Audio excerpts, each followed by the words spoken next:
اس کا پہلا گراؤنڈ تھا ریٹ آف میمورنڈم۔ اس کا یہ مطلب ہے کہ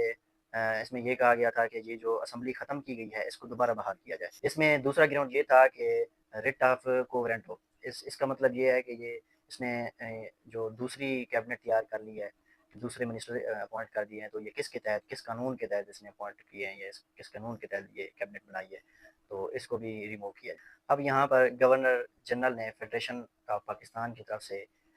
یہ آبجیکشن ریز کیا کہ یہ جو 223 ایڈ کیا گیا ہے یہ اللیگل ہے، یعنی اس کو نہیں ہونا چاہیے، کیونکہ اس میں گورنر جنرل کی مرضی شامل نہیں ہے، اس کی ایسنٹ شامل نہیں ہے، کیونکہ گورنر جنرل کی ایسنٹ شامل نہیں ہے، یہ قانون ہے ہی نہیں، تو یہ ریٹ بھی دائر نہیں کرنی چاہیے، کورٹ کو بھی اس کی کوئی جورسڈکشن نہیں ہے۔ اب چیف سندھ کورٹ نے یہ فیصلہ دیا، انہوں نے مولوی تمیز الدین کے حق میں فیصلہ دے دیا، انہوں نے اسمبلی بھی بحال کر دی اور یہ اس ریٹ پٹیشن کو بھی لیگل کرا دیا۔ چونکہ اب فیصلہ آ چکا تھا مولوی تمیز الدین کے حق میں، تو گورنر جنرل غلام محمد نے اس کے خلاف، اس ریٹ کے خلاف اپیل دائر کر دی سپریم کورٹ میں، جو اس وقت فیڈرل کورٹ کہلائی جاتی تھی، تو اس میں اس ریٹ کے خلاف، اس فیصلے کے خلاف انہوں نے اپیل دائر کر دی۔ اب اس کیس کے جو ہیڈ تھے، جو اس کو لیڈ کر رہے تھے، وہ جسٹس منیر صاحب تھے، اور انہوں نے یہ جو ریٹ دائر کی گئی تھی اس کو انہوں نے اللیگل قرار دیا تھا۔ چیف سندھ کورٹ میں جو فیصلہ دیا گیا تھا اس کے خلاف انہوں نے اپیل کو الاؤ کر دیا تھا اور اس ریٹ کو ڈسمس کر دیا تھا جو چیف سندھ کورٹ میں کی گئی تھی۔ اس کے جو گراؤنڈز تھے اس میں سب سے پہلا گراؤنڈ یہ ہے کہ جسٹس منیر صاحب نے کہا تھا کہ جو امینڈمنٹ کی گئی تھی محمد علی بوگرا کی طرف سے،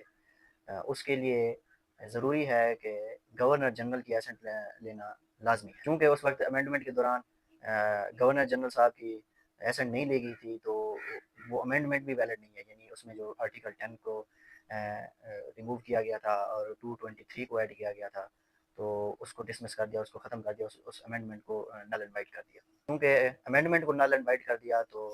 پچھلا جو چیف سندھ کورٹ میں ریٹ پٹیشن دائر کی گئی وہ امینڈمنٹ کا ہی ایک آرٹیکل تھا 223A، اس کے تحت کی گئی تھی،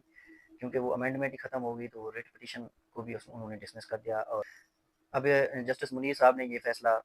گورنر جنرل کے حق میں کر دیا اور اس کو ختم کر دیا۔ یہ تھا جی مولوی تمیز الدین والا کیس، تو یہ لا گائیڈ سلیبس کا پہلا کیس ہے۔ امید کرتا ہوں آپ سب کو یہ کلیئر ہو گیا ہوگا، تو آج کے لیے یہی کافی ہے۔ ملتے ہیں نیکسٹ ویڈیو میں۔ اللہ حافظ۔